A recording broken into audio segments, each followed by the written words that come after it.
Après donc l'avenue des Champs-Élysées qui est symbole de Paris et de la France dans le monde, on va avoir l'œil de la France mais vu de très loin puisque notre prochain intervenant est un homme politique canadien, le plus jeune député canadien puisqu'il a été député à 26 ans au début des années 80, puis ministre à 28 ans. Il a ensuite été Premier ministre du Québec et notamment il a eu une vision très avant-gardiste d'investissement et notamment d'investissement dans toute l'économie verte, etc. Donc on va l'accueillir pour qu'il nous raconte à la fois tout ce qu'il a fait et comment on peut transformer un État, parce qu'on en a bien besoin, et deux, avoir son œil d'extérieur, son œil de la France. Jean Charest. Bon, merci, merci. Merci.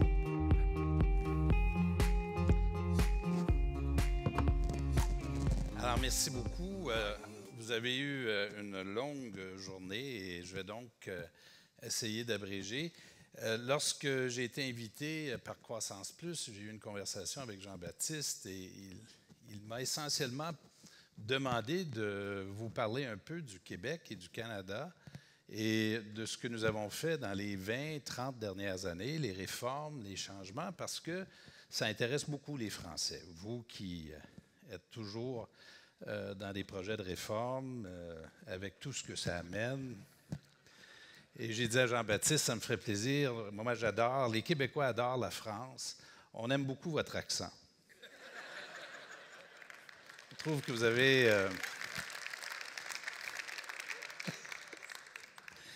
Et vous savez, autrefois, les Français chez nous n'étaient pas toujours bien accueillis, alors qu'aujourd'hui, nous recevons à chaque année 12 000 étudiants français qui fréquentent nos universités, nos collèges, paient les mêmes droits de scolarité qu'un étudiant canadien. C'est environ 6 000 canadiens par année, donc environ 4 000 euros. Et nous cherchons à en retenir le plus grand nombre possible, soit dit en passant. Et nous réussissons assez bien. L'autre chose que je veux vous redire, et ça vient du fond du cœur, parce que c'est très senti chez nous, et j'ai eu l'occasion de le dire à plusieurs d'entre vous, nous, on aime plus les Français que les Français aiment les Français. Alors, si vous pensez...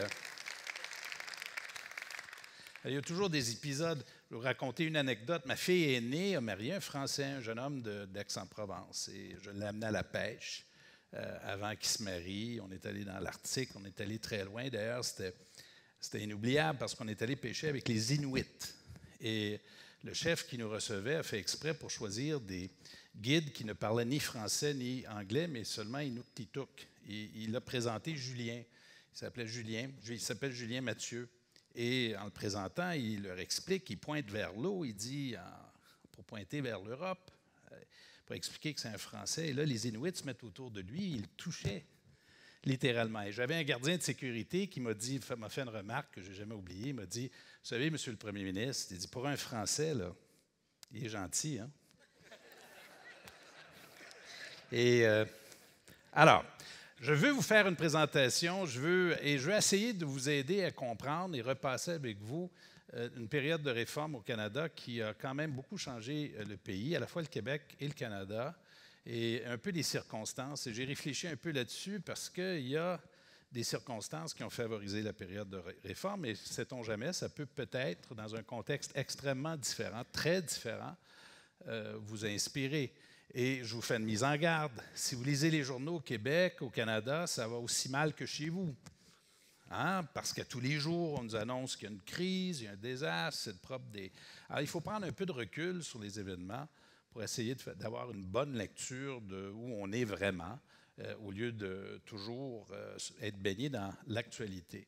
Alors, j'aime beaucoup cette citation qui marche davantage avec les auditoires américains, parce que ça encapsule la période dans laquelle on est. « Do not believe everything you read on the Internet », a dit Abraham Lincoln.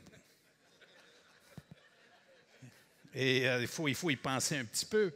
Mais dans la catégorie fake news, là, Sur les tendances globales, je veux vous en mentionner, et je vais aller un peu plus en détail dans certaines tendances, mais pour bien comprendre les choix que nous avons et le devoir en passant des élus, c'est un peu ça, Christian a parlé ce matin. Dans le fond, le devoir de celui qui est un élu, un représentant, c'est d'anticiper, c'est d'avoir une lecture qui va bien au-delà des titres dans les journaux, essayer de comprendre vers quoi nous allons et de préparer son pays, préparer sa population. Et vous avez, Christian, vous avez posé une question ce matin qui est très, très juste, entre le temps long et le temps court. Et le grand défi aujourd'hui, plus que jamais avec les médias sociaux, c'est de prendre des décisions pour le temps long, alors que la population, elle, n'a pas la patience d'attendre pour ce type de décision. Et ça veut dire un type de leadership qui, à mon avis, va devoir changer ses approches, être plus pédagogique, travailler davantage en amont. L'alternative, c'est ce que vous avez évoqué ce matin, des régimes autoritaires, qui, eux, sont capables de prendre des décisions, le font rapidement, répondent aux préjugés, aux anxiétés, mais qui, malheureusement, sur le moyen et le long terme, prennent des décisions qui sont souvent des décisions qui sont très mauvaises. Dans les grandes tendances, le grand moteur, la locomotive de la prospérité économique sur la planète depuis 1987, parce que moi je connais les chiffres, de 1987 à 2007, la croissance du commerce sur la planète a été en moyenne de 7,1 % par année, bien au-delà de la croissance du PIB mondial. Et ça nous a permis de sortir des centaines de millions de personnes de la pauvreté. Ce que nous avons réalisé dans les 30 dernières années, c'est phénoménal. Phénoménal. Et c'est surtout l'histoire de l'Asie, vous allez me dire, c'est la Chine, c'est l'Inde, mais ce n'est pas uniquement l'Asie, c'est aussi l'Europe et l'Amérique du Nord. Mais le commerce, ça a été la locomotive qui nous a permis de créer cette prospérité et qui nous a permis de faire des progrès très importants. La démographie, à mon avis, c'est le sujet que les gouvernements négligent le plus, pour la raison suivante. Nous vivons plus longtemps. Nous vivons en meilleure santé. Et le défaut que nous avons, c'est de penser que parce que nous vivons plus longtemps, nous allons être plus vieux plus longtemps, alors que c'est faux. Nous allons être plus jeunes plus longtemps. Et pour les femmes en particulier, l'image est très forte. Une femme qui a 60 ans aujourd'hui ressemble pas beaucoup à sa mère. Là, je généralise, là. Non, mais c'est vrai. Elle est économiquement plus autonome, elle est mieux éduquée, elle est en meilleure santé. Alors, dites pas ça à vos mères, je vous en prie, là, pour celles qui... Mais c'est un changement radical. Et à chaque fois que je vois un titre dans le journal qui nous parle du problème du vieillissement de la population, ça m'exaspère. Moi, j'ai l'intention de vivre très vieux. Et de vivre très vieux et d'ennuyer mes enfants. Et d'être très heureux. J'ai 60 ans aujourd'hui. J'ai dit, là, je suis dans un cabinet d'avocats, mais Carté Tétrault, c'est un des grands cabinets d'affaires au Canada. Au moment où j'arrive dans le cabinet, j'ai 54 ans. Moi, je leur ai dit, venez pas me chercher à 65 ans pour m'annoncer que c'est fini, là. Moi, je ne sors pas du bureau, là. Je ne décolle pas avant 80, là. Parce que j'aime ce que je fais et j'ai l'intention de rester. Sauf que notre société n'est pas du tout organisée en fonction du vieillissement de la population. Les gens arrivent à 62 ans, il faudrait aller à la retraite alors qu'ils ont une expérience, alors qu'il faudrait se réorganiser pour que ces gens-là puissent travailler dans des conditions qui leur sont acceptables, pour qu'on puisse leur offrir le choix de rester dans le marché du travail sans être pénalisés sur le plan financier parce que ça vient amputer, par exemple, leur retraite. Et tout ça, c'est une réflexion qu'il faut faire et de manière urgente parce qu'en plus, on a besoin de main-d'œuvre. Nous manquons de main-d'œuvre. Alors, c'est un peu absurde ce que nous vivons. On les envoie à la retraite alors que nous aurions besoin qu'ils puissent transmettre leurs connaissances et travailler avec nous. Les économies émergentes, eh bien, ça m'amène à une conclusion. C'est McKinsey avait publié une étude il y a quelques années pour dire, dans une phrase, pour encapsuler ce que nous vivons, ils ont dit « L'émergence de cette nouvelle classe moyenne sur la planète, c'est le phénomène le plus important qui est arrivé, qui se produit depuis l'existence du capitalisme. » Et quelqu'un de chez J.P. Morgan, un économiste à la retraite, il y a quelques semaines dans le Financial Times, qui disait que le phénomène le plus important des prochaines années pour vous, pour moi, pour ceux qui sont dans le domaine du commerce, c'est l'émergence de cette nouvelle classe moyenne, en Chine en particulier, qui va changer radicalement nos façons de travailler et l'économie mondiale. Les technologies, ben, là, vous en avez déjà beaucoup parlé, c'est phénoménal. Moi aussi, j'écoutais quelqu'un plus tôt aujourd'hui nous raconter comment ses expériences, en décrivant ses expériences devant un auditoire, l'avaient rendu plus âgé. Au moment de mon élection, moi, en 1984, le téléphone arrive, le portable. Et là, après ça, ça a été le miracle. On a eu les fax. Les fax, bien, il n'y en a plus. Et après ça, les machines bancaires, ça n'existait pas. L'Internet, on oublie ça. Et tout ça est arrivé depuis ma première élection. Je peux juste anticiper dans 5, 6 ans d'ici ce qui arrivera. Je pense que nous allons être, je ne suis pas sûr, moi je ne connais pas les technologies, je suis convaincu que nous allons être surpris, étonnés, que ce soit l'intelligence artificielle, la robotisation, et tout ça aura évidemment un impact important sur nos vies. Et le phénomène d'urbanisation qui est accéléré, en particulier dans les pays en voie de développement. Le Canada est un très bon exemple. Je suis sûr que vous avez dans votre tête l'image d'un pays qui est très grand, mais les Canadiens habitent à 120 km, 80 % de la population de la frontière américaine. C'est un des pays les plus urbanisés au monde. Et les Américains sont encore très ruraux, ce qui, soit dit en passant, explique les attitudes politiques aux États-Unis. Pourquoi ils ont ce courant de pensée qui est très conservateur, religieux? Mais c'est encore une société qui est rurale, beaucoup plus que le Canada. L'autre tendance sur laquelle je veux m'attarder un peu, c'est tout le phénomène de populisme. Et là, il y a une grande question qu'on s'est posée, nous, en Amérique du Nord, après l'élection de Trump, parce que notre première réaction, ça a été de se dire, bien, Trump s'est fait élire, ça va durer un mandat, après ça, il quitte, tout revient à la normale. Bien, la conclusion est la suivante, on ne reviendra jamais à ce que nous avons connu auparavant. Et moi, en passant, jamais j'avais pensé que Trump serait élu jusqu'au soir des élections, et j'ai le sentiment de connaître ça, la politique. En passant, j'avais fait une entrevue à Radio-Canada français la veille du vote sur le Brexit. Ils m'ont demandé, il va se passer quoi? Je leur ai dit, les Remainers vont gagner 55-45. Ah, ils m'ont dit, oui, vous êtes sûr de ça? Certain. Je n'ai pas été réinvité le lendemain.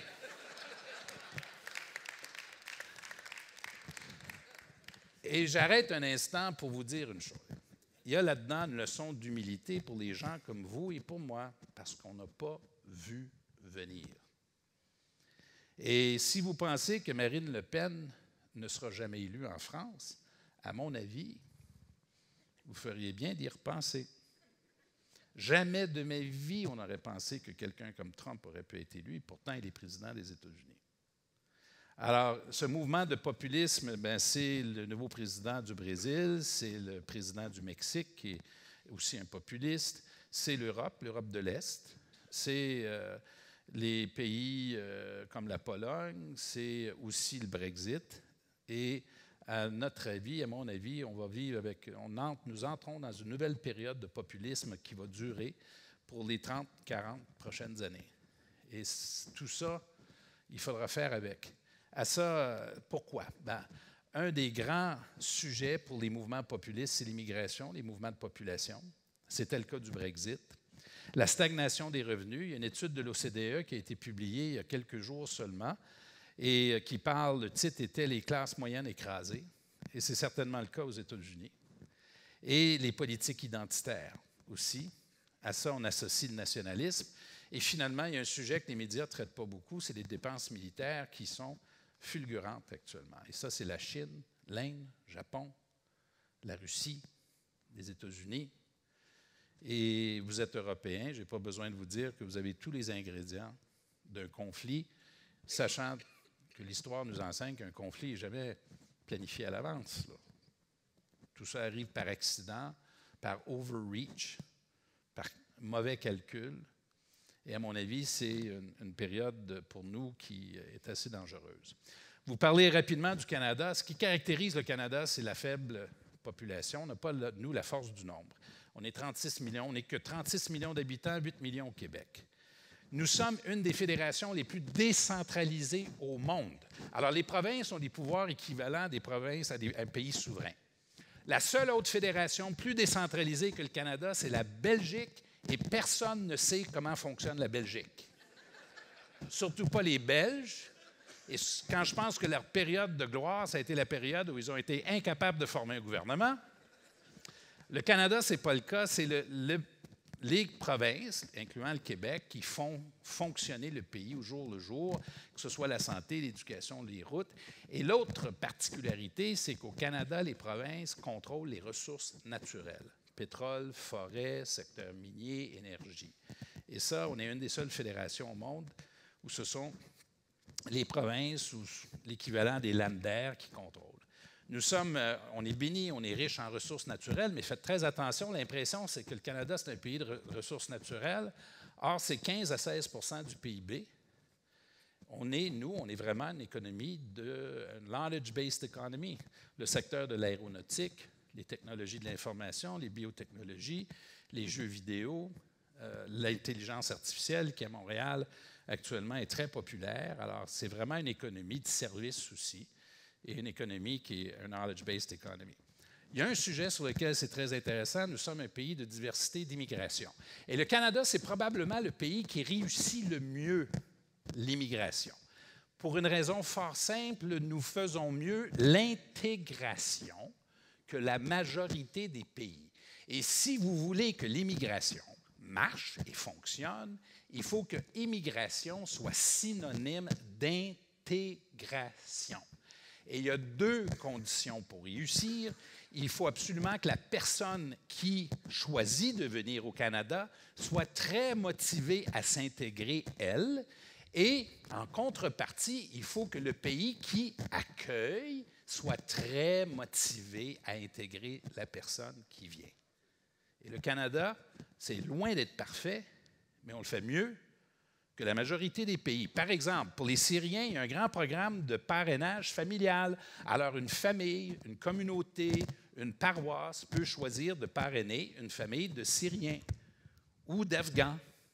Et là, ils s'occupent de tout. Ils leur trouvent un appartement, des vêtements, des meubles. Et pendant l'année qui suit, ils les amènent chez le médecin, ils l'amènent à l'école, ils leur permettent d'apprendre la langue, etc. Et tout ça devient un projet de la communauté. Au Canada, 20 de la population n'est pas née dans le pays. À Toronto, 50 de la population de Toronto n'est pas née au Canada. Je suis une minorité visible à Toronto. Oui, ça marche. Je suis très confortable à Toronto. À Montréal, c'est 23 À Vancouver, 44 Vancouver, c'est une ville asiatique, très asiatique. Et pourtant, tout ça fonctionne assez bien. Et on fait attention parce qu'on connaît les mêmes enjeux que vous connaissez, mais dans un contexte nord-américain et avec moins d'intensité. C'est là où il faut faire des nuances quand même. On n'a pas l'Afrique à notre porte, nous. On est entouré par 3 océans et Donald Trump. On pense construire un mur. Alors ça, c'est... L'autre aspect, c'est que nous, les Canadiens, nous sommes très, très, très dépendants du commerce. Autant que les Allemands. Les Allemands, c'est l'autre pays avec qui on se compare. Alors, importation, exportation combinée, c'est 60 de notre PIB. La différence étant la suivante. Les Allemands ont comme principal partenaire économique presque tous les pays européens. Nous, on a un grand partenaire économique, ce sont les Américains, notre voisin du Sud. La première puissance au monde. C'est une très bonne nouvelle. C'est une très mauvaise nouvelle.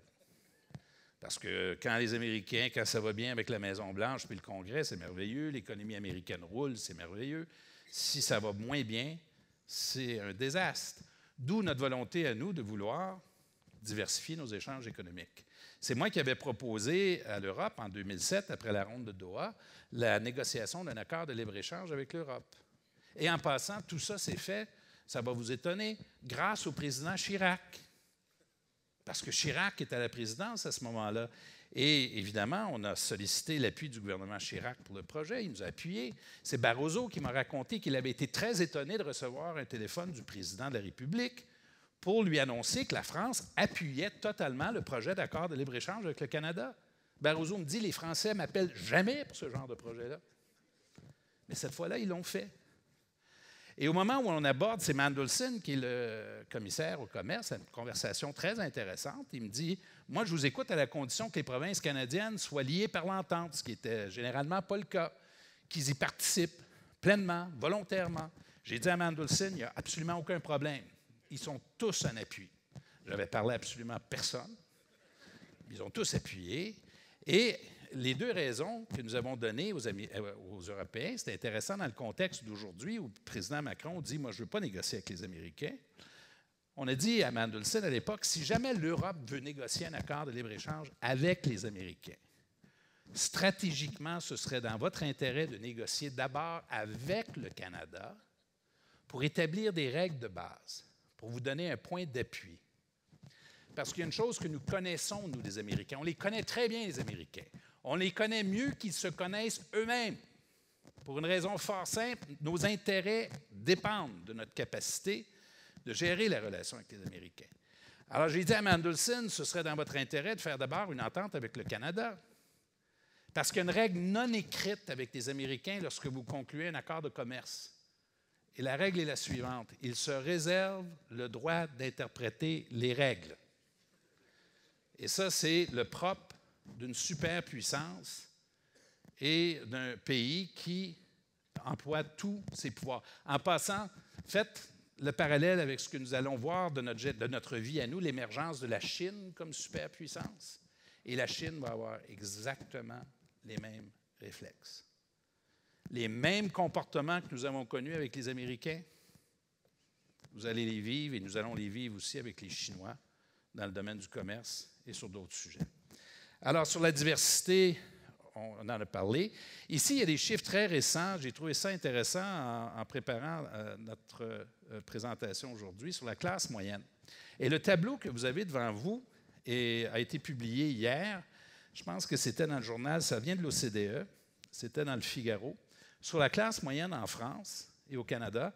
Non, medium income, c'est ça, medium income, la pauvreté, classe moyenne. Alors, ce que vous avez comme ligne bleue dans le milieu place la France dans une situation qui est assez bonne, un ranking qui est assez haut. Vous avez moins de pauvreté extrême qu'au Canada et une classe moyenne qui est quand même assez importante. Et au Canada, en passant, le chiffre est beaucoup mieux au Québec parce qu'on a fait des politiques pour réduire la pauvreté et intégrer les femmes dans le marché du travail, mais ces chiffres-là sont très récents. À droite du tableau, vous avez des chiffres d'une étude rendue publique la semaine dernière par un think tank québécois sur la pauvreté au Québec et sur la classe moyenne. Et là-dessus, cependant, il y a un avantage. Vous avez là une description de ce qui est très nord-américain. Les enfants pauvres, en 1986, ont pu accéder à la classe moyenne aux riches à la hauteur de 72 %. C'est très élevé. Et il n'y a que 9 % des Québécois qui sont dans le besoin, selon la mesure du panier de consommation. 5 % a déclaré des faibles revenus chaque année entre 2009 et 2016. Et une citation du rapport, le Québec demeure un endroit où prévaut une bonne mobilité sociale, parmi les meilleures de la planète. Dans le rapport, les auteurs disaient que l'American Dream, le fameux American Dream, était plus vrai au Québec et au Canada qu'ailleurs. Toujours ici, sur la question de la classe moyenne, le rang de la France n'est pas si mal. Toujours la même étude de l'OCDE, c'était le Figaro d'hier. Et là, c'est une fourchette entre 18 000 € et 48 000 €. Mais vous voyez, Luxembourg, ben là, c'est plus marginal. Mais les États-Unis, Danemark, Royaume-Uni, le rang n'est pas si mal. Cependant, à droite, ça, c'était dans le Financial Times d'hier. France feels the squeeze. GDP per capita average annual growth rate. Et là, c'est sur 20 ans. 1998 à 2018, vous voyez que la croissance des revenus a été plus lente ici, en France, que la moyenne de l'OCDE. Et à mon avis, dans le phénomène des gilets jaunes, de ce que j'ai vu, ce que j'en connais, bien, il y a ce sentiment. Ce chiffre reflète ce sentiment. Ici, j'ai voulu vous donner les chiffres de 4 grands pays européens pour vous illustrer la relation que vous avez avec le Canada. Et la nouvelle, vraiment, dans la colonne France, c'est la faiblesse de nos échanges commerciaux entre le Canada et la France, en général. On fait mieux avec le Royaume-Uni, on fait mieux avec l'Allemagne. Et tout ça pour vous dire qu'il y a encore beaucoup à faire. Et pour cette raison-là, aujourd'hui, je vous invite officiellement à faire la prochaine réunion de Croissance Plus au Québec.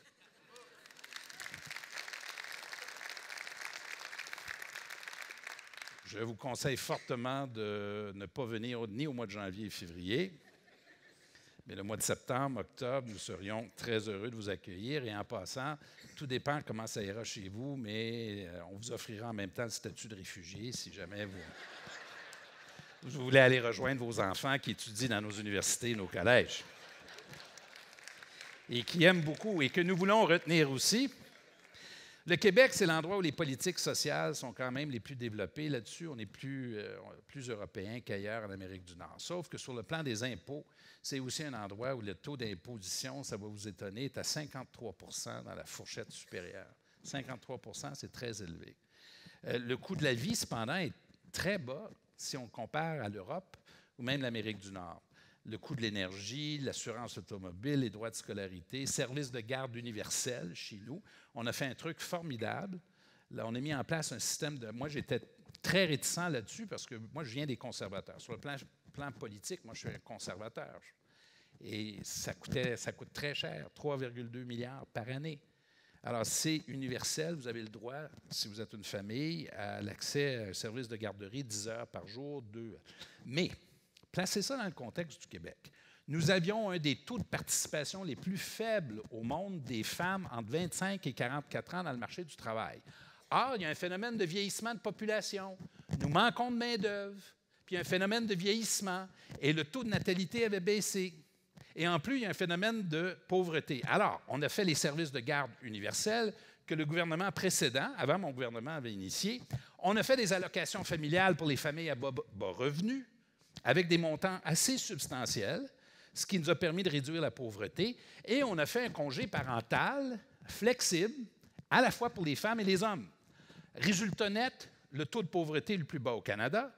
Nous avons aujourd'hui au Québec le taux de participation des femmes dans le marché du travail parmi les plus élevés au monde, le 3e, alors que nous avons besoin de main-d'œuvre. Ça a permis d'augmenter le revenu des familles et, pour couronner le tout, le taux de natalité au Québec a augmenté. On m'a baptisé le père de la nation.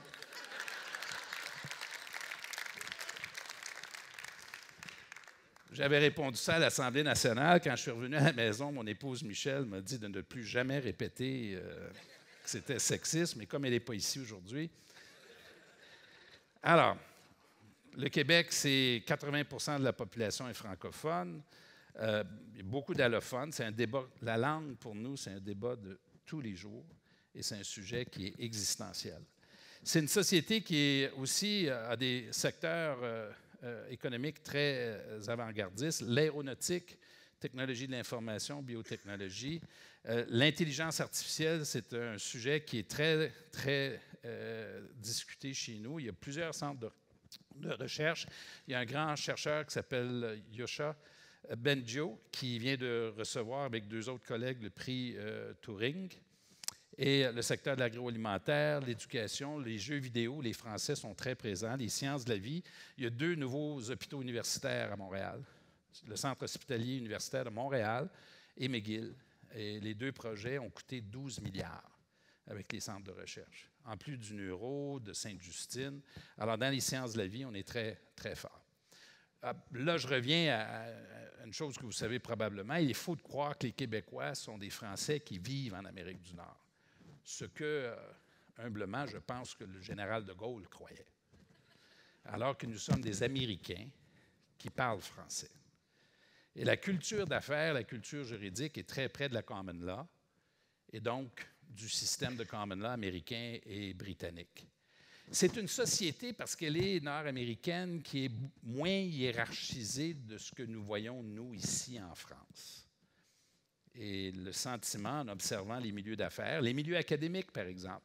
Chez vous, un professeur, c'est très magistral le cours, il enseigne, et après ça, c'est fini. Chez nous, Alain Juppé est venu enseigner chez nous. Chez nous, les étudiants participent à l'enseignement. Ils challengent le prof. Et Et ça fait partie de notre vie. Dans les milieux de travail, c'est un peu embêtant pour les Français qui commencent parce que quand il y a des réunions de travail, dès que le patron dit quelque chose, un Français ne dit plus rien après. Là, j'exagère un peu, mais là, tout a été dit. Alors que chez nous, on s'attend à ce que tout le monde participe à la discussion. Alors, c'est plus égalitaire en ce sens-là, très différent de ce que vous vivez. Et je sais que je généralise, mais enfin, ça ressemble à ça. Il y a un nouveau gouvernement qui s'est fait élire au Québec au mois d'octobre. Un nouveau gouvernement de la CAQ, c'est une coalition. Alors, imaginez-vous ceci, il s'est fait élire François Legault, le nouveau premier ministre, et le gouvernement précédent, qui est un gouvernement libéral, mon successeur, lui a laissé un surplus de 4 milliards de dollars. C'est l'équivalent, si François Hollande avait fait la même chose pour M. Macron, c'est comme s'il lui avait laissé un surplus de presque 13 milliards d'euros. Alors, chez nous, la question de l'équilibre budgétaire, c'est entré dans les mœurs. Et l'économie du Québec, soit dit en passant, roule très bien, c'est le plein emploi. Les réformes. Là, je vais y aller rapidement. De 60 à 80, nous avons vécu, comme partout ailleurs sur la planète, une période assez importante d'expansion des gouvernements. Entre autres, l'État-nation, les programmes sociaux et une période de croissance économique assez forte aussi. La crise de la dette et le référendum de 1995, ça a été un onde de choc à la fois pour le Québec et le Canada. Le Wall Street Journal, dans l'année qui avait suivi, avait écrit un éditorial qui est vraiment devenu un moment important pour nous. Ça a été un marqueur où il disait, essentiellement, le Canada, compte tenu de sa dette et ses déficits récurrents, est un pays qui est en faillite. En 1996, 60 de notre dette, c'est-à-dire c'était à 71 du PIB, ce qui paraît modeste aujourd'hui pour plusieurs pays. Et le quart de tous nos revenus était dévoué au remboursement de l'intérêt sur la dette. Nous sommes entrés au début des années 80, au moment où j'ai été élu, moi avec Mulroney en 84, dans une nouvelle période. Alors rappelez-vous, c'est la période Reagan, Thatcher, Cole. Alors là, on entre dans une période de contrôle de dépenses, de réforme fiscale. Au Canada, on a fait une réforme fiscale, on a imité la France, on a fait une TPS, une taxe sur la valeur ajoutée. C'était extrêmement impopulaire, mais c'était une des meilleures décisions que le pays pouvait prendre sur le plan fiscal. Aujourd'hui, tout le monde reconnaît que ça a permis au Canada de générer des revenus et de le faire d'une façon beaucoup plus efficace que de taxer ou le travail ou le capital. Et vous avez l'avantage du tourisme. C'est génial d'avoir une TVA chez vous qui est élevée. Vous le faites payer ça par des Québécois qui viennent sur les Champs-Élysées. Et c'est intelligent de le faire comme ça. Réforme fiscale, les accords de libre-échange en 88 et 92, ça a été un grand débat pour nous avec les États-Unis parce que c'est une relation de love-hate avec notre voisin américain. Et les projets de déréglementation, en particulier dans le secteur de l'énergie, puis les accords constitutionnels. Alors, ça a été une période d'un gouvernement transformational, activiste, dont je faisais partie. Suivi de l'élection du gouvernement de Jean Chrétien en 1993. En passant, moi, en 1993, quand Mulroney quitte, je fais la course au leadership, je passe à 100 voix de gagner de devenir premier ministre du Canada. J'ai 34 ans à ce moment-là. C'est une dame qui s'appelle Kim Campbell qui devient première ministre. On fait l'élection générale de 1993. Nous sommes 169 députés à la Chambre des communes à Ottawa. Nous avons la majorité. Je suis vice-premier ministre du Canada. Et le lendemain de l'élection, il en reste 2. J'ai été le seul réélu. Et il y a une dame qui a été élue pour la première fois. Alors, la TPS, on n'est pas à veille de l'oublier. Hein? Ça a été une catastrophe. Une catastrophe. Jean Chrétien est élu. Moi, je deviens... Les conservateurs qui avaient préféré une autre candidate que moi ont changé d'idée après l'élection. Ils m'ont dit, je pense qu'on aimerait ça vous avoir comme chef, comme il reste juste vous de toute façon. Alors, et là, il y a un alignement. Le gouvernement chrétien a fait une chose qui, chez nous au Canada, est généralement la règle. Au lieu d'essayer de tout démanteler ce que le gouvernement précédent a fait, il a préféré aller sur la continuité. Et là, il y a 2 engagements qu'ils avaient pris qu'ils n'ont pas respectés. M. Chrétien avait dit que la TPS, c'était tellement impopulaire dans une expression québécoise, il a dit « Moi, je vais scraper la TPS. Fini la TPS pendant la campagne. » Et les accords de libre-échange avec le Mexique et les États-Unis, fini. On met fin à ça. Mais il a fait une chose que les bons gouvernements font. C'est une règle, et je vous le souhaite, good governments break bad promises. And good governments get away with it.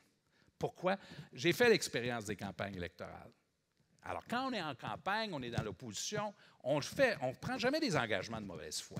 On prend des engagements basés sur les informations que nous avons. Si une fois rendu au gouvernement, de toute évidence, l'engagement que nous avons pris est irresponsable, bien, ce serait irresponsable de la mettre en place. Maintenant, l'art de la politique, c'est de s'en sortir sans trop subir de conséquences. Pas tout le monde a le même talent. Chrétien avait ce talent. Mais l'autre truc qui arrive à Chrétien, qui est phénoménal, puis je pensais que ça allait être le cas de Macron, imaginez-vous que Chrétien a deux partis d'opposition qui le tirent vers la droite. Mulroney, au pouvoir, a deux partis d'opposition qui le tirent vers la gauche pour dépenser, couper moins. Mais ces deux oppositions lui disent « tu devrais couper plus ». Alors, c'est vraiment un alignement qui lui permet de faire des réformes qu'il n'aurait pas pu faire autrement. Il fait quoi comme réforme? Ça crée un cercle vertueux, alors que les gouvernements provinciaux, en plus, sont davantage de droite. Et là, les Canadiens entrent dans cette période-là où ils disent à leur gouvernement, nous, là, on veut un équilibre budgétaire. On est small C conservatives. Ça nous agace de savoir que nos gouvernements dépensent plus que ce qu'ils réussissent à récolter en termes de revenus. Alors, Chrétien, qui est un politicien, pensez Jacques Chirac. D'ailleurs, ils étaient très amis. Un politicien d'instinct, d'expérience. Alors, moi, je suis dans l'opposition à ce moment-là. Les provinces sont dans une position plutôt affaiblie. Il choisit, en plus, l'autre élément qui a joué pour le Canada et qui n'a pas été nécessairement le cas ici, c'est que, rappelez-vous, la décennie des années 90, la décennie de Clinton aux États-Unis, ça a été une période phénoménale de croissance économique. Quand vous faites des réformes, il faut de l'argent pour faire des réformes. Il faut des revenus. Faire des réformes en période de décroissance économique, c'est extrêmement pénible, des fois même politiquement suicidaire. Il faut faire les réformes quand on est en période de croissance. Et là, ils ont eu la chance. Clinton, on a oublié ça, là, aux États-Unis, la dette explose. Clinton a équilibré le budget dans les années 90. Un président démocrate de gauche a fait l'équilibre budgétaire. Alors, Chrétien, lui, a compris.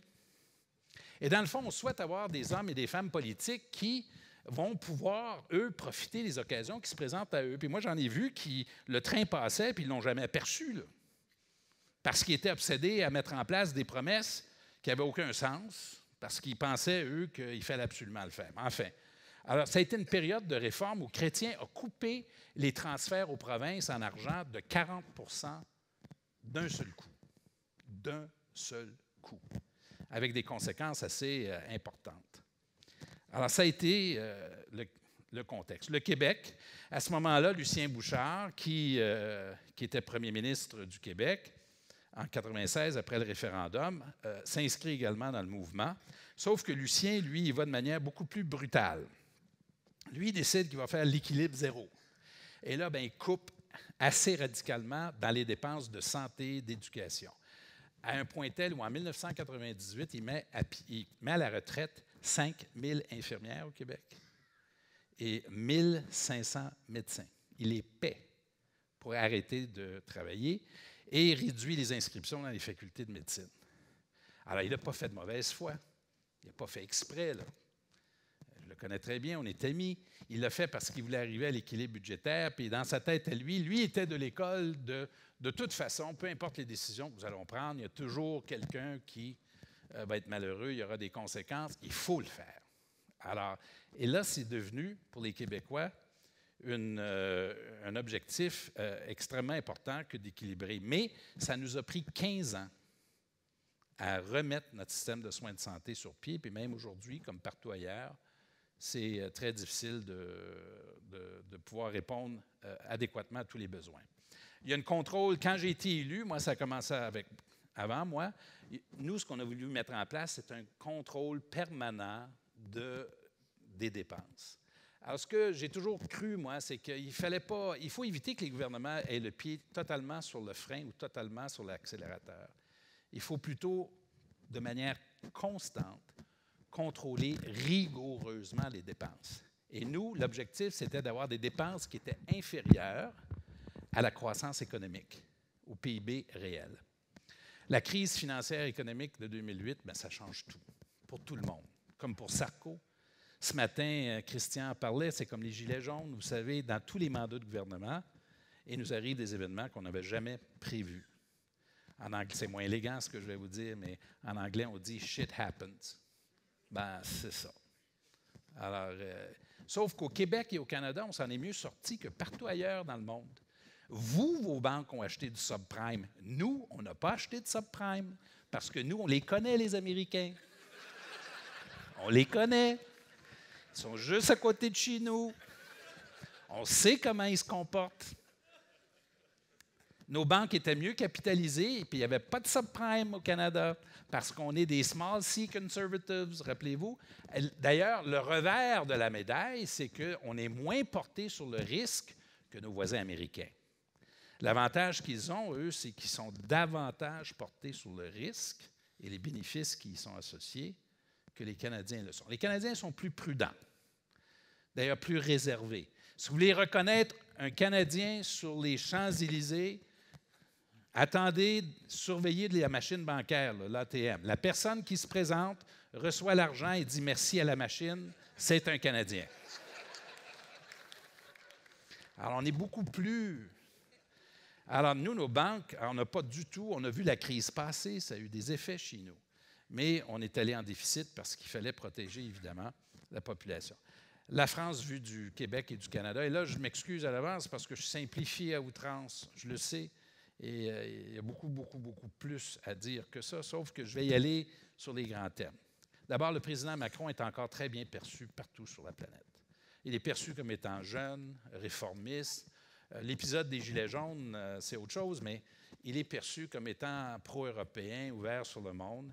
Et ceux qui observent le mouvement de populisme, on est assez rassurés de savoir que la République a comme président une personne qui a une perspective globale. La force, ne sous-estimez pas la force d'attraction de la France. Je suis beaucoup en Asie. Moi, ma fille aînée habite à Hong Kong. Ma fille aînée qui a marié le Français, là, Julien Mathieu, d'ailleurs, c'est très typique des familles. Elle est canadienne, son mari est français.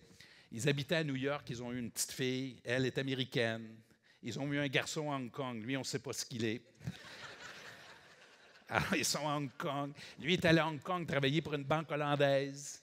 Ils se sont partis. Enfin, tout ça pour vous dire, je suis à Hong Kong et dans les centres d'achat, une tour Eiffel, puis les Asiatiques, ils sont fascinés par la France. Les Américains, ils vous adorent. Bon, ils ont une drôle de façon de vous le dire, mais ils sont fascinés. Alors, la force d'attraction, et c'est vrai pour les Québécois.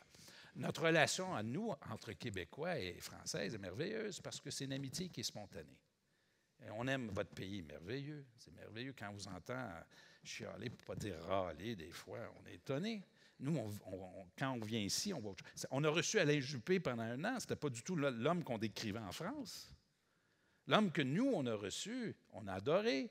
J'ai tout fait. Moi, j'étais premier ministre du Québec pour le convaincre de rester. Ah, mais il voulait aller à... Comment ça s'appelle? Bordeaux. Alors, il voulait retourner chez lui. Mais, alors, nous, ce que nous voyons, c'est... Je pense qu'on voit mieux, certains jours, on voit la France comme elle est, alors que vous êtes beaucoup dans l'actualité. Vous avez un niveau de productivité qui est plus élevé que ce que nous connaissons au Canada. Et pour une raison d'abord fort simple, vous êtes dans les produits de luxe. Il y a davantage de valeur ajoutée dans le foie gras que dans les 2x4,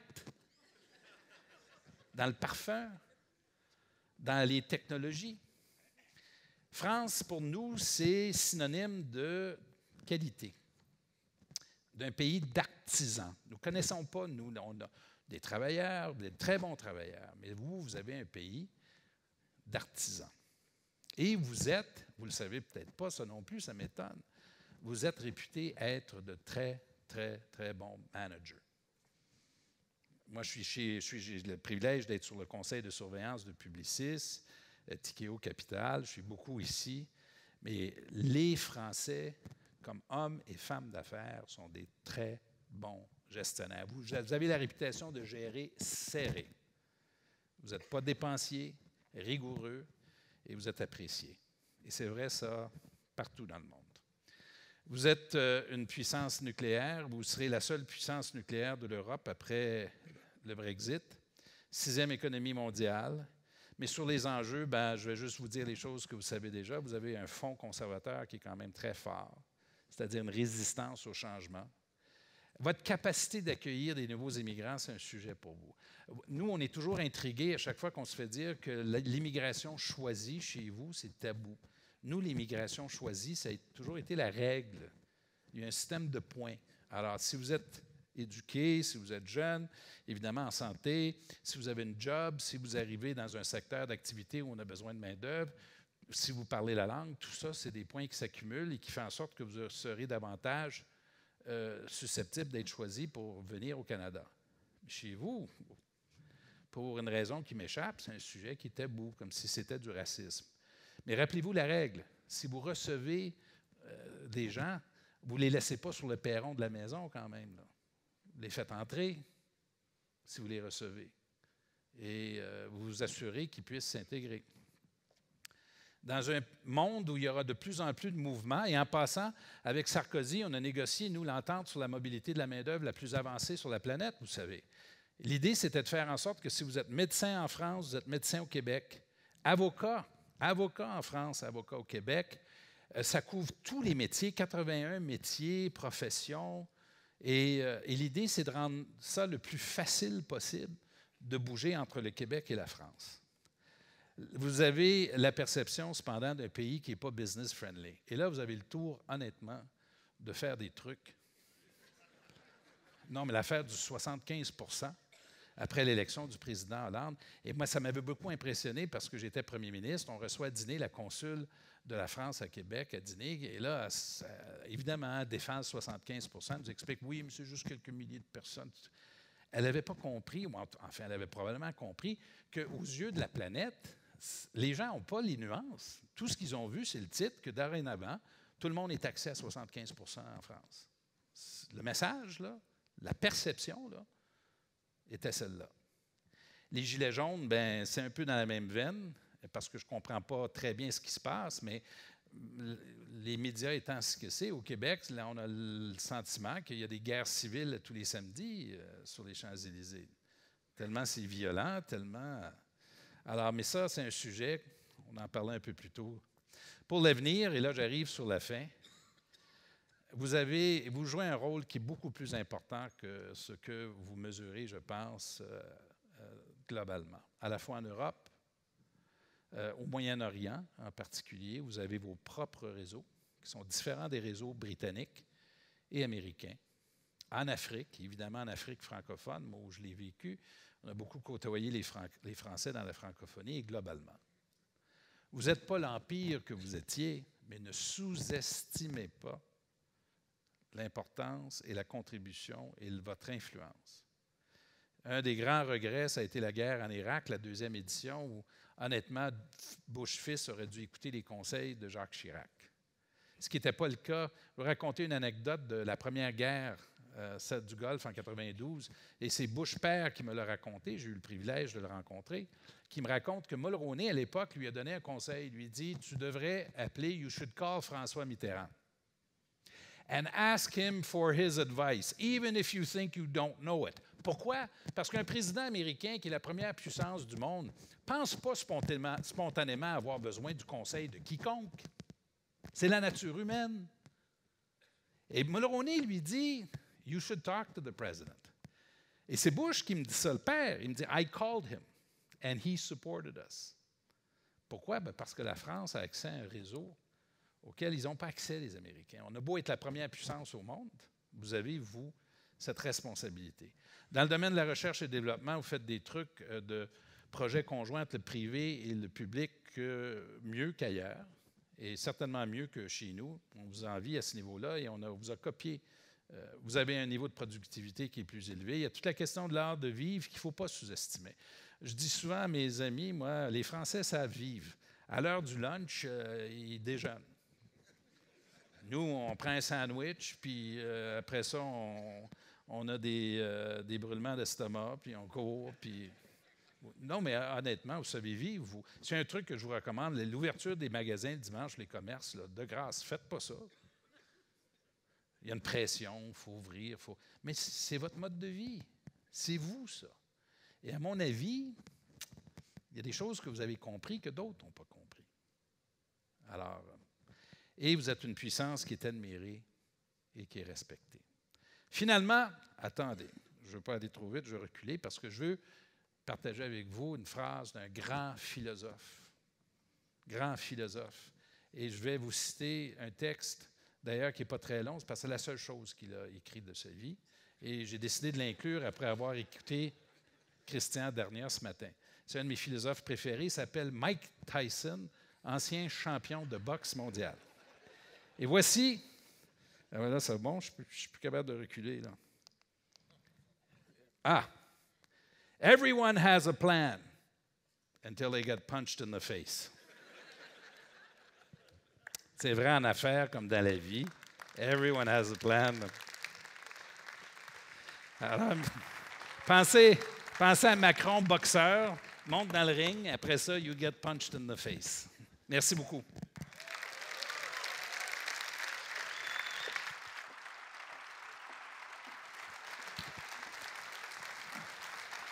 Merci. Bon, alors c'est très très facile de poser la question après ça. Alors, merci. Première chose, nous aussi on aime bien votre accent. Ah oui. Voilà. Merci pour cet exposé. Merci de nous dire à quel point, en fait, la France est un pays plein de ressources. Mais alors, il faut qu'on fasse quoi? Pourquoi est-ce que vous avez quand même réussi à réformer dans un moment difficile? Parce que nous, vous dites qu'il faut attendre la croissance. Mais on a l'impression que pour attendre la croissance, il faut avoir réformé. Et donc, comment on fait? Et dans certains cas, vous ne pouvez pas attendre. Vous n'avez pas le sentiment que vous pouvez attendre. J'ai vraiment pas de réponse faite à l'avance pour vous. Ce que je vous ai décrit, dans le fond, au Canada, c'est un concours de circonstances où le leadership a été suffisamment sage pour reconnaître la fenêtre, qui s'ouvrait une fenêtre d'opportunité, et ils ont fait des changements, et ça a marché. Et dans le fond, c'est un peu la même chose pour vous. Il y a un truc que je trouve intéressant, cependant. Si vous, comme groupe Croissance Plus, vous vouliez encourager des changements qui sont très importants, je vous encouragerais fortement à cultiver les partis d'opposition, pas uniquement le gouvernement, sur les grands sujets. Et je vais vous dire pourquoi. Sur les grands sujets, ne sous-estimez pas l'impact que les partis d'opposition ont sur le gouvernement. Et un bon parti d'opposition dans le système parlementaire britannique peut, dans une bonne mesure, dicter l'agenda du gouvernement. Et ça se manifeste actuellement dans ces mouvements populistes. Vous savez, en Allemagne, le parti d'extrême droite fait 10 % des voix, mais avec 10 % des voix, ils sont capables de faire bifurquer l'agenda du gouvernement. Farage, avec son parti en Grande-Bretagne, a emmerdé les conservateurs pendant 30 ans et a forcé un référendum. Et tout ça me rappelle un livre que j'avais lu sur la guerre civile aux États-Unis, April 1863, un livre qui est très intéressant et qui défend la théorie suivante. Les États-Unis ont pu se construire après la guerre civile parce que le général Lee, du Sud, a accepté la défaite. Il a, dans la foulée de la guerre qu'il a perdue, il a accepté de ça. Le grand principe étant le suivant, si vous étiez capable de cultiver tous les acteurs politiques sur certains enjeux clés, cela vous permettrait de favoriser des changements qui seraient résistés autrement. Et ça exige un travail en amont. Alors, c'est un des gestes qui peut être posé. Mais nous, on a l'impression qu'ils ont quand même beaucoup de mal à s'écouter, nos partis. Parce que même quand ils ont des idées, dès qu'ils passent de l'autre côté, ils critiquent les idées mises en œuvre par leurs petits... C'est pareil chez vous? Ou ça, c'est notre côté plus français que le... C'est le même principe. Nous, dans le système parlementaire britannique, il y a le chef de l'opposition officielle. Là. Il porte le titre. Là. Et bien, c'est un système qui marche bien. Son travail, c'est de tenir le gouvernement imputable. C'est le même principe ici aussi, c'est de tenir le gouvernement imputable. Mais sur certains grands sujets, on doit être capable de partager une lecture commune. Et dans votre cas, vous avez, sur les retraites, sur la question du déficit et de la dette, un enjeu qui dure depuis plusieurs années. Il y a un effet cumulatif dans le débat en passant. Alors, sous-estimez pas, même si vous n'y arrivez pas aujourd'hui, après 20 ans de discussion sur la question de l'endettement, ça a un effet. Alors moi, spontanément, je vous dirais, il faut parler à tous les autres partis qui comptent ou qui vont peser pendant la campagne électorale, leur dire, nous, on est Croissance Plus, faites-le avec le MEDEF, avec ceux qui sont capables, et dire, voici 2, 3 enjeux sur lesquels notre pays doit absolument bouger.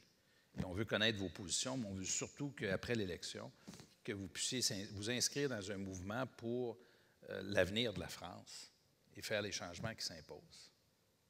Est-ce qu'il y a des questions dans la salle?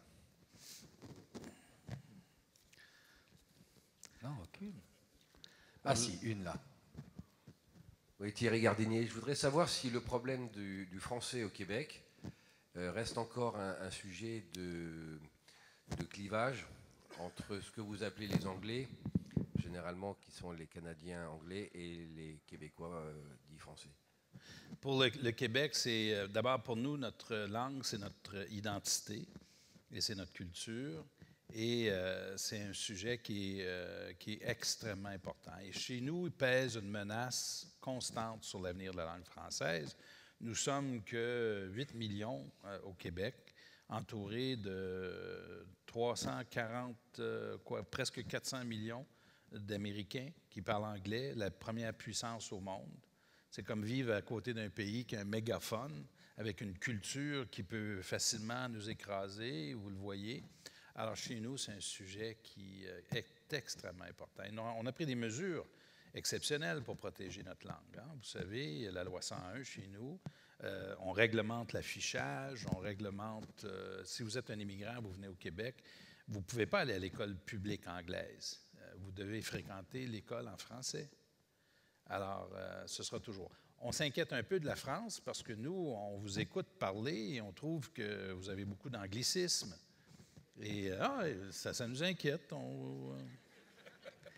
Il y a des jours, nous constatons que nous sommes davantage sur la première ligne dans la défense de la langue française que vous l'êtes, vous, ici en France, probablement parce qu'on en est conscient tous les jours. Et pour vous, c'est tenu pour acquis que la langue n'est pas menacée.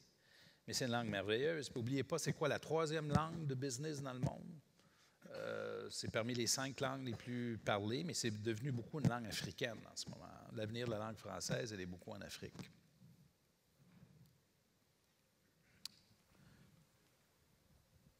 Bonjour et merci pour cette intervention. Quel conseil donneriez-vous au président Emmanuel Macron pour faire comprendre aux Français que pour baisser les impôts, il faudrait commencer par baisser les finances et les dépenses publiques? C'est une grande question. Je vous parlais tantôt des partis d'opposition. Je ne sais pas à quel point le président français, le président Macron, et je ne connais pas tant que ça, pourrait aller chercher l'appui de leaders qui sont de tous les horizons politiques sur un sujet comme celui-là. Je pense à... Là, M. Juppé est dans un poste qui ne lui permet pas de participer au débat public, mais des gens comme Jean-Pierre Raffarin, des gens autant à droite qu'à gauche, peut-être qu'il faut culpabiliser, je pense à voix haute, il faudrait culpabiliser ceux qui ne veulent pas s'inscrire dans le débat, ceux qui ne veulent pas s'asseoir. Moi, j'ai été à la tête d'un gouvernement minoritaire dans notre système à nous. On prépare un budget, j'invite mon chef de l'opposition officielle à venir me rencontrer pour préparer le budget, il refuse de me rencontrer. Ça lui a fait très mal. Parce que les gens veulent que ça fonctionne. Hein? Le public, prenez un peu de recul. Là. Je vais vous raconter une anecdote. Le lendemain de l'élection du président Macron, moi, j'ai été impressionné parce que c'est la première fois que j'entendais les Français presque unanimement me dire « Nous voulons la réussite de ce président ». J'avais pris le petit déjeuner avec Jean-Pierre Raffarin. Il m'annonce son retrait de la politique. Jean-Pierre me dit, il faut que ça marche, il faut que ça fonctionne. Et il faut que les gens comme moi, on puisse... Ben, c'est peut-être parce que c'est lui, remarqué, là, il est comme ça, mais moi, ça m'avait beaucoup impressionné. Et je pense que cette volonté-là de travailler ensemble, elle est toujours aussi présente avec le président Macron, plus que jamais, et qu'il y a une occasion d'aller chercher ces appuis-là. Et s'ils ne viennent pas, ben là, ça le dédouane au moins. Ça lui permet de dire...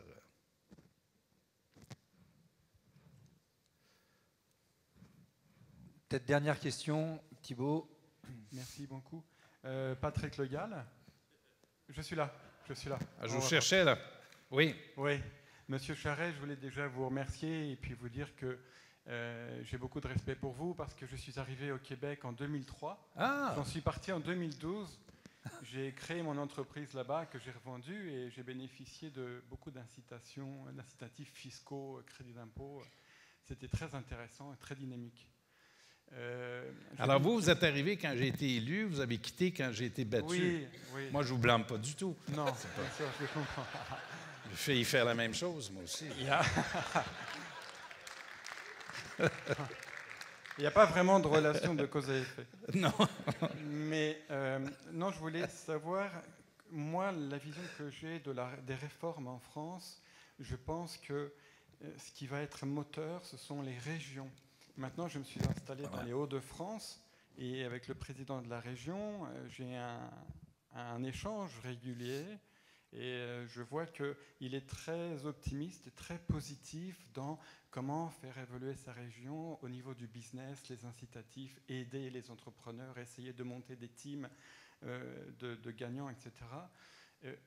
Contrairement au gouvernement où c'est très très flou, la France c'est gros quand même, c'est très conservateur, vous l'avez dit, il y a le mouvement des Gilets jaunes, il y a beaucoup de... L'image du chef d'entreprise n'est pas vraiment très bonne, etc. Il y a un ensemble de choses qui font que le salut viendra peut-être des régions. Qu'en pensez-vous? C'est un grand sujet. C'est un peu intriguant pour moi. D'abord, s'il est vrai que le Canada, c'est probablement une des fédérations les plus décentralisées au monde. La France, c'est peut-être le pays le plus centralisé au monde aussi. Vous êtes très centralisé.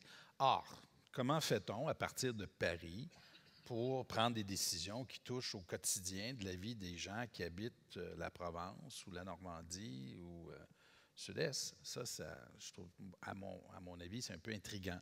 Mais ça fait partie de votre culture politique. Vous pourriez décider d'en faire un grand chantier et le président Macron pourrait décider dorénavant, on va réorganiser le pays pour décentraliser davantage vers des départements qui auront des vraies compétences avec les ressources financières qui y sont associées et avec un objectif d'éliminer les dédoublements. Parce que je comprends qu'il y a beaucoup de dédoublements entre ce que fait un département ou une commune et ce que fait le gouvernement central. Et là, vous avez, ce que je comprends aussi, beaucoup de négociations de fonctionnaires entre eux pour livrer des services. Honnêtement, c'est beaucoup d'énergie pour le même contribuable qui paye pour tout ça. Alors, ça pourrait très bien être un projet, mais vous allez vous buter à une culture qui existe depuis toujours. Il faut être conscient de ça, il faut le savoir, il faut le dire à voix haute, puis ensuite prendre les moyens de faire un grand changement. Mais à nouveau, je vous encouragerais à en faire un grand projet pour tout le monde, pas uniquement pour un seul parti, sinon les chances que ça se réalise sont plus minces. Et, allez. Oui, non, juste une question toujours sur les dépenses publiques. Et si on retient une chose importante de votre présentation, c'est qu'il y a eu finalement des décisions assez brutales qui ont été prises. Ouais. D'accord. Donc, est-ce que finalement, ce n'est pas la seule façon de réformer, et ce serait quelque chose à faire en France aussi? Et sur quelle partie, vous qui connaissez quand même bien la France, on est suradministré, on arrive à ces niveaux de dépenses publiques colossaux de 57% de dépenses publiques par rapport au PIB, etc. Alors, je suis très mal placé pour vous donner une réponse. On parlait des régions tantôt. J'ai le sentiment, à vue d'œil, que vous avez d'abord être très centralisé sur Paris pour prendre des décisions sur un territoire qui est très vaste. Ce n'est pas idéal. Vous voulez que les personnes qui prennent des décisions sur des choses qui touchent votre quotidien soient le plus près possible de vous, comme contribuables. C'est une règle qui, à mes yeux, à moi, est très saine pour avoir les meilleures décisions possibles et l'imputabilité. Et vous voulez de la clarté dans les responsabilités des uns et des autres. Alors, s'il y a une agence de développement économique, vous voulez savoir qui est responsable, combien ils dépensent, et là, vous savez à qui parler si vous voulez obtenir des résultats. Sur les programmes sociaux, bien là, retrancher les dépenses, c'est fermer le robinet, là, c'est pénible. Et il ne faut pas vous faire d'illusions là-dessus. Et c'est probablement nécessaire. Et il y a deux façons de le faire. Il y a la méthode paramétrique que favorisait Lucien Bouchard. Alors, on dit tout le monde 10 %. Ça va être tout le monde 10 %. Et après ça, le gouvernement qui a suivi a dit ceci. Dorénavant, vous allez remettre en question vos budgets à chaque année. C'est le line-by-line spending. Et vous allez réduire de 5 % votre budget à chaque année pour le réinvestir dans autre chose, automatiquement. C'est une règle. Alors, le ministère des Transports s'assoit, regarde son budget et dit où est-ce que je vais aller chercher le 5 % que je vais éliminer pour le remettre ailleurs. Et dans votre cas à vous, peut-être que la seule méthode qui fonctionnerait et qui créerait des turbulences, ce serait une approche paramétrique, mais qui est fixée dans le temps, sur 5 ou 6 ans, avec tous les partis qui disent bon, on réduit de 10 % pour tout le monde, partout, tout le temps. Ce n'est pas juste, en passant. Vous pourriez même faire l'argument que ce n'est pas intelligent, pour la raison suivante, parce que vous n'allez pas prioriser. Mais il se peut que vous en veniez à la conclusion que c'est la seule méthode qui vous permettra d'arriver à un résultat concret pour que vous puissiez faire un reset et ensuite repartir sur des bases financières qui vous redonnent de la liberté. Et en passant, pourquoi on réduit les déficits et les dettes? C'est parce que vous voulez retrouver un espace de liberté que vous avez perdu actuellement pour faire des investissements dans les secteurs clés. C'est ça que vous perdez avec des déficits et une dette qui est trop élevée, là. Alors que nous, on a regagné beaucoup de cette liberté-là. Et ça nous permet de faire des choix que nous étions, qui étaient impossibles à faire il y a quelques années. Merci.